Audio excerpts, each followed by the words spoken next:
This is the voice of Bob Porter. Here I am along with my partner, Jim Sheehan. We've created a spreadsheet that in just a few minutes can show superintendents, board members, and citizens the essentials of what's been going on in their school district in the past few years. You're about to see how the spreadsheet works. At the same time, you'll learn some interesting stuff about several sample school districts. We'll start with the file's index worksheet, which is where we are right now. The index worksheet contains a table of contents, so you don't need to take notes while you're watching this video. To look ahead, the file contains multiple years of data on enrollments, staffing, finances, test scores, and referendum results. To make all this work, we start by entering the numbers of any two school districts into the yellow cells in the upper left corner of the index worksheet. We've initially entered 284 for Wayzata and 9999 for the comparison district. But wait a minute, there is no district 9999. But 9999 is the code we use to get state totals. Along these lines, to see Minneapolis, we use district number 1.2. This distinguishes Minneapolis from Aiken, which also happens to be district number 1. Finally, we should clarify that this file works for both school districts and charter schools. Charter school numbers are all in the 4,000 range.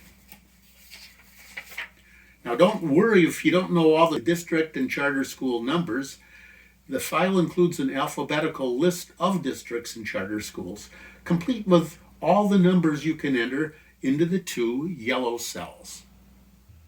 Now that we've said that we want to compare Wayzata to the state as a whole, let's look at 8 essential graphs. The first one looks at total enrollment between 2003 and 2026. It's got one bar for each year, and within each bar, the lower portion shows white enrollment and the red portion shows non-white enrollment. You can see that the total enrollment has steadily risen, but white enrollment has actually been going down. It's been more than compensated by the growth in non-white enrollment.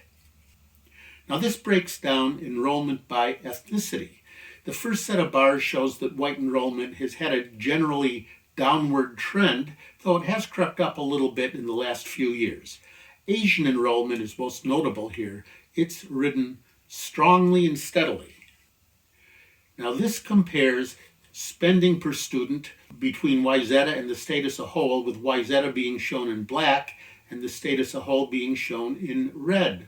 Overall spending has risen quite a bit, and it's been fairly similar most years between Wayzata and the whole state.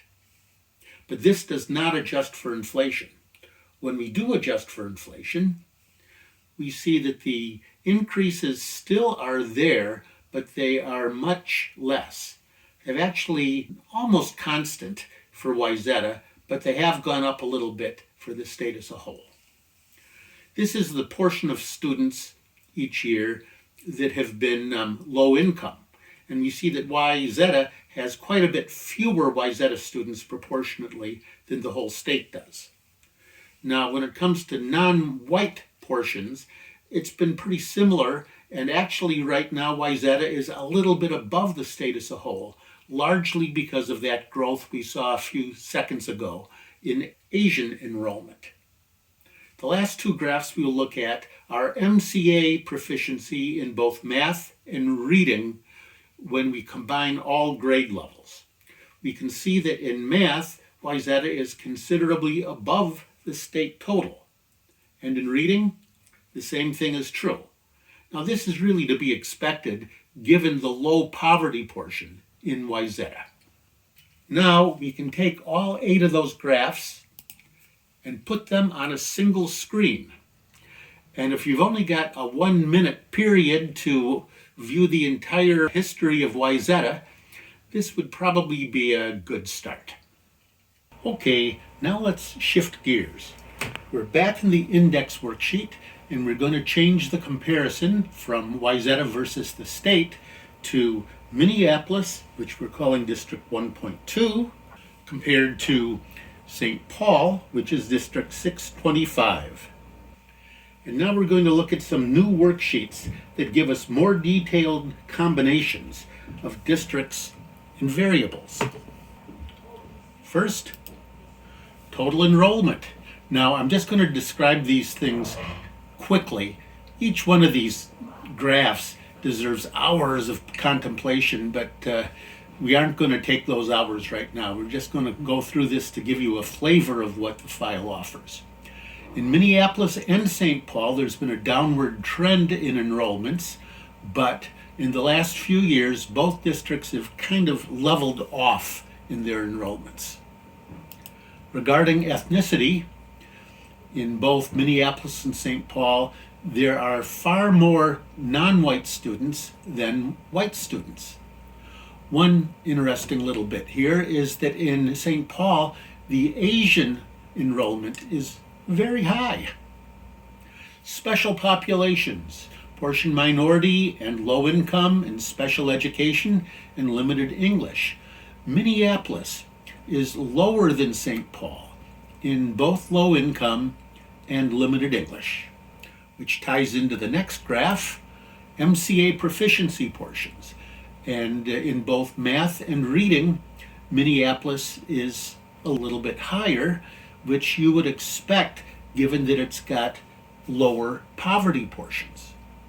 Now these graphs combine a look at low income portions with math and reading proficiency. And each dot represents a different school district or charter school. And you can see that there is a tendency for the dots to go from upper left to lower right, which reflects the fact that low income, for better or worse, does correspond with lower proficiency. This graph shows student FTE staff ratios. And for most years, Minneapolis, which is shown in blue, has a lower ratio than St. Paul, which is shown in red. Now this suggests, but doesn't prove, that Minneapolis has at least slightly lower class sizes in most years. But this graph doesn't separate teachers from administrators from other employees, so you got to be careful how you interpret this. The graph to the left compares expenditures per student in the two districts, and we see in every year is a little bit higher than St. Paul. And to the right, it compares unreserved fund balances per pupil. Now, there are a whole lot of numbers in this worksheet. In this portion in the upper left, it shows enrollment by grade and year. And then below that, it shows combined minority students by grade and year. And then there are other variables, which we won't list one by one, over to the right-hand side. This is just a treasure trove of numbers for Minneapolis. And here's the corresponding treasure trove of numbers for St. Paul. The last worksheet that we'll look at here is a list of all the operating referendums that either district has held going all the way back to 1994, I believe it is. And something special that you see here is that Minneapolis has tried 5 operating referendums and passed them all. St. Paul has tried 6 operating referendums and again passed them all. This certainly suggests a high level of support from the community in both districts. Well, that's a taste of what our file has to offer. But please remember this. The file is great for starting conversations, but every graph is subject to multiple interpretations. Thanks for watching.